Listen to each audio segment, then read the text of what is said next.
What's up everyone, this is Luciano with Korg, here with another episode of Patch of the Week on the Nautilus.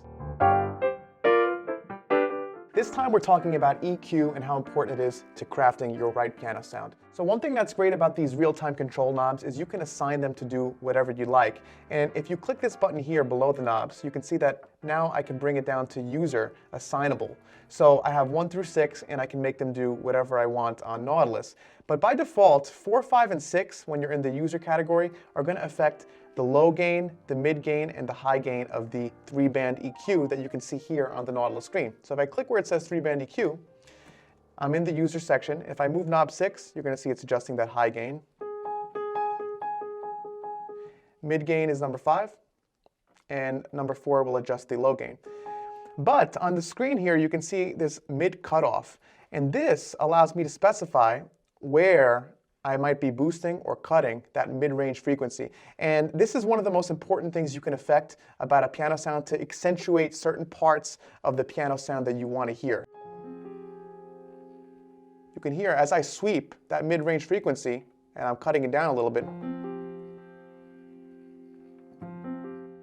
So I want to show you how you can assign knob number 3 here to affect this mid cutoff. Now it's very simple to do this on Nautilus. First thing we're going to do is click the page button.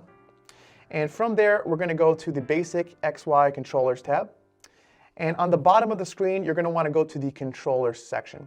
Now this is where you get to assign whatever you want these user real-time control knobs to do. By default, you're going to see there's that EQ low gain, EQ mid gain, and EQ high gain. But let's make knob number 3 affect that mid-range sweep. Now to do that, I'm going to come here to knob 3. I'll click where it says volume. And right here, we're going to go up and we're going to go to EQ mid frequency. Now, final thing we have to do here, we have to assign which EXI instruments it's going to be affecting. We're going to select EXI 1 and 2. And you can even have it affect the drum track. So all these programs come loaded with a drum track. So this basically means that as you affect this mid frequency, it's going to affect the drum track as well. Don't forget to write your program by clicking the arrow in the top right corner and clicking Write Program. You're now going to have direct control over that sweepable mid frequency right from knob number 3, and I can adjust the gain, which is really helpful if you're on a gig and you want to make quick adjustments to your EQ. For those of you looking to go a little bit deeper into EQing, you can do this via the insert effects on Nautilus, and I want to show you how to get there. You can click the page button, and we're going to then go to IFX, and you'll notice that on all of these piano sounds, one of the insert effects is going to have a stereo parametric 4-band EQ.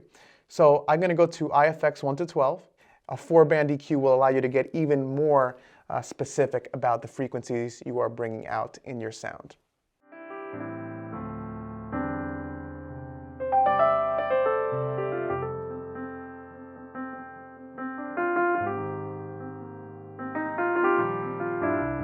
Thanks for checking out another episode of Patch of the Week. We'll be back next week with more SGX-2 quick tips.